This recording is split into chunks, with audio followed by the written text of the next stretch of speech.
En Medellín se está realizando un tour muy particular. Se trata de un recorrido que se le ofrece a turistas extranjeros para conocer la vida de Pablo Escobar. Fernando Ramos realizó ese tour. Los que veían Café más temprano pudieron ver su informe, pero ahora está en comunicación con nosotros en vivo y en directo desde Bogotá para hablarnos precisamente. Fernando, muy buenos días. ¿Cuál fue tu impresión al realizar este tour? Indudablemente estamos hablando de uno de los capos más temidos de la droga que haya tenido Colombia, ¿no es así? ¿Qué tal, Carlos? Pues así es. La verdad es un capítulo muy oscuro y muy doloroso en la historia del país, y pues del que ya casi nadie quiere hablar, y muy pocos en Medellín quieren recordar ese pasado tan difícil de la época del narcoterrorismo. Y nosotros fuimos a Medellín a hacer varios informes, entre ellos la cobertura de Colombiatex, también esta historia que vamos a ver mañana, Carlos, de las escaleras eléctricas en este barrio de la Comuna 13, en esa ciudad, y otras cosas que fuimos a hacer de Medellín. Y entre otras cosas íbamos a hacer la supuesta venta de la casa donde vivió sus últimos días y murió Pablo Escobar. Pero cuando llegamos allí, el dueño nos dijo que eso no era cierto, que la casa no estaba en venta, y estando allí precisamente vimos llegar a un grupo de turistas en un recorrido que nos pareció muy particular, y era básicamente que estaban buscando las huellas de lo que fue la vida del narcotraficante en un recorrido turístico que los lleva por varios sitios, el cementerio donde está sepultado, van a una casa donde vive Roberto Escobar, que es el hermano de Pablo Escobar, pueden llevar fotos, souvenirs, etcétera. Y pues por eso decidimos adentrarnos en qué era exactamente el tour de Pablo Escobar, y esto fue lo que encontramos. El 3 de diciembre de 1993 terminó la persecución de más de 10 años a uno de los narcotraficantes y criminales más buscados del mundo, Pablo Escobar. 18 años después de haber muerto en un operativo de las autoridades, la historia del hombre a quien se señala de haber ordenado el asesinato de unas 10.000 personas sigue vigente.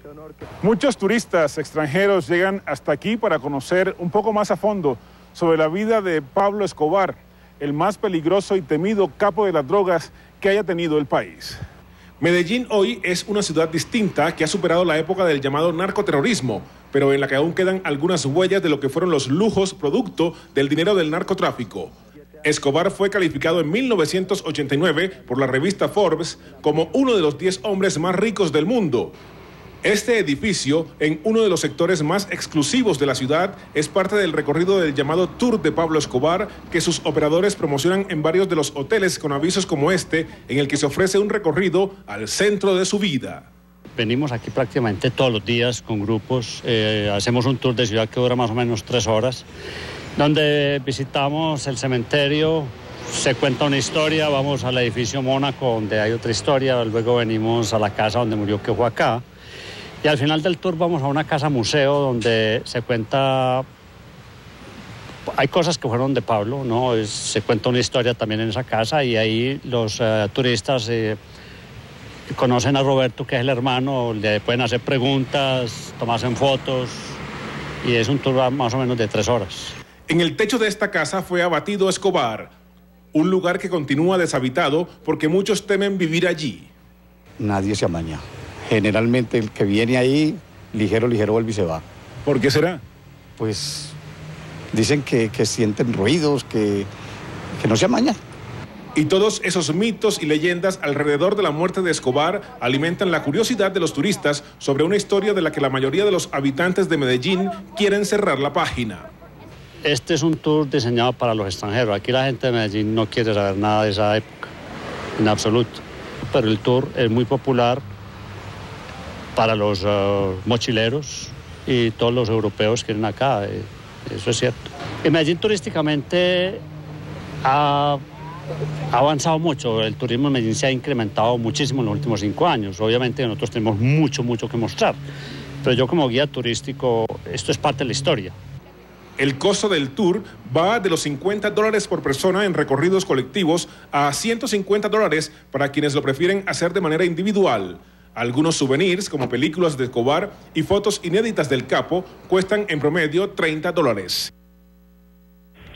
La historia de Pablo Escobar, todo lo que sucedió con este personaje, pues sin duda, Carlos, es uno de los capítulos más oscuros en la historia del país y pues tiene mucha razón las personas de Medellín en creer que ya no se hable más de eso. Sin embargo, esto tiene un morbo entre los turistas. Yo recuerdo que hace un año, algo más, estuve en Europa y veía camisetas en Italia de Pablo Escobar diciendo el patrón y la foto de Pablo Escobar, lo que quiere decir que es mucha la gente que todavía desconoce lo que hizo este personaje y pues quieren saber cómo fue su vida, Carlos. Fernando, indudablemente que sí. También se habló mucho de su vida en el extranjero, por lo menos, de su afición por los animales exóticos. Se dice que tenía en su propiedad todo tipo de animales.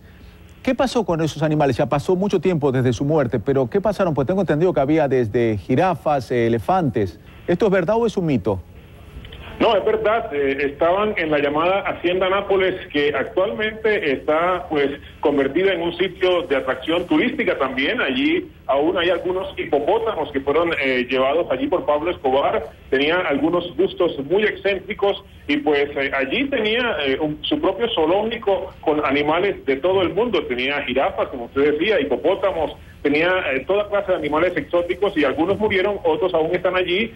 También están allí algunos de sus vehículos, otros que fueron quemados en atentados y allí están, todavía queda como parte de una especie de museo de lo que fue toda esta historia de terror, del dinero, del narcotráfico y todo lo que produjo en Colombia una cultura del dinero fácil que pues obviamente ha tenido sus consecuencias en la historia reciente del país, Carlos, y que como le decía, muchos colombianos ya queremos olvidar y dejar atrás, Carlos. Indudablemente que sí. Fernando, muy amable, muchísimas gracias. Gracias por compartir con nosotros este tour. Fernando Ramos se encuentra ahora en su oficina en Bogotá.